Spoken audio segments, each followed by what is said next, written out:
Assalamualaikum warahmatullahi wabarakatuh. Perkenalkan, nama saya Brilian Rokaro, NIM 0704221016. Di sini saya ingin menjelaskan tentang paragraf. Paragraf adalah satuan bentuk bahasa yang biasanya merupakan bagian hasil penggabungan beberapa kalimat. Salah satu kalimat pada paragraf disebut dengan kalimat utama, kalimat yang lainnya sebagai kalimat penjelas. Nah, paragraf biasanya terdiri dari pikiran, gagasan, atau ide pokok yang dijelaskan dengan kalimat pendukung. Pembuatan paragraf terdiri dari fakta dan opini yang berisi tentang penjelasan berdasarkan kenyataan yang terjadi, kemudian diberi pikiran penjelas berupa pendapat penulis. Nah, di paragraf memiliki unsur paragraf. Yang pertama, kesatuan. Kalimat dalam suatu paragraf harus menggambarkan hubungan dan menunjukkan ikatan untuk mendukung satu gagasan dan pikiran sebagai pokok pikiran. Yang kedua, koherensi. Koherensi atau kepaduan yang baik terjadi hubungan timbal balik antara kalimat yang satu dengan kalimat yang lain. Yang ketiga, pengembangan. Pengembangan ini artinya gambaran mengenai kesatuan dan penyatuan akan jelas terlihat dalam pengembangan paragraf.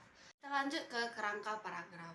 Sebelum membuat paragraf, sebaiknya menyusun kerangka paragraf. Adapun langkah-langkah penyusun paragraf adalah sebagai berikut. Yang pertama, menentukan tema. Dan yang kedua, menentukan ide dengan pokok menuangkan kalimat yang menjadi ide dasar paragraf. Yang ketiga, menuliskan kalimat penjelas untuk mendukung ide pokok. Yang keempat, menuliskan kerangka paragraf yang terdiri dari tema, judul, dan pikiran utama atau yang nanti akan dikembangkan. Nah, lanjut kita ke jenis-jenis paragraf.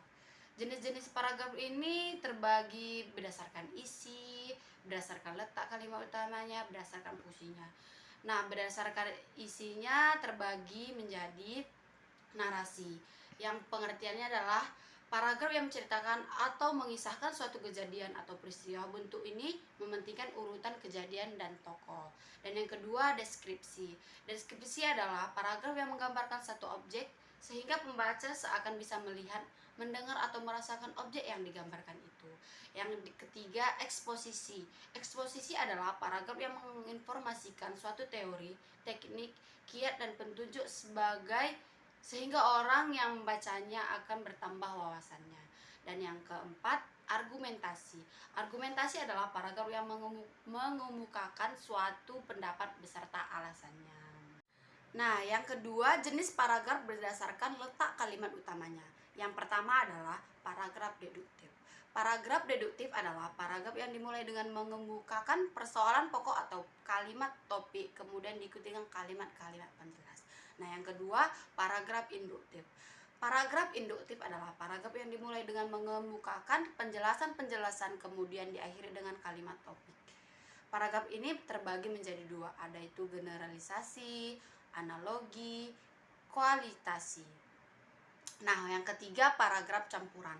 Paragraf campuran adalah paragraf yang dimulai dengan mengemukakan persoalan pokok atau kalimat topik, kemudian diikuti dengan kalimat-kalimat penjelas dan diakhiri dengan kalimat topik.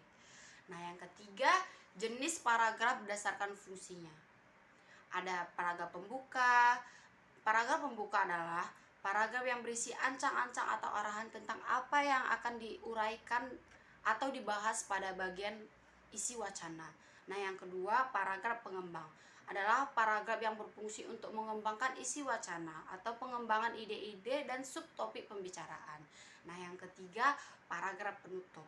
Paragraf penutup adalah paragraf yang mengakhiri sebuah uraian, bisa mengandung bermacam-macam maksud atau isi seperti kesimpulan uraian, saran atau harapan, penegasan, kritikan, atau rangkuman isi uraian atau resume. Nah, yang terakhir, jenis paragraf berdasarkan letak kalimat utamanya, yaitu terdiri dari deduktif, yang artinya kebutuhan manusia yang sangat penting dalam kehidupan sehari-hari. Baiklah kawan-kawan, sekian penjelasan saya tentang paragraf. Lebih dan kurangnya saya minta maaf. Wabillahi taufik wal hidayah. Wassalamualaikum warahmatullahi wabarakatuh.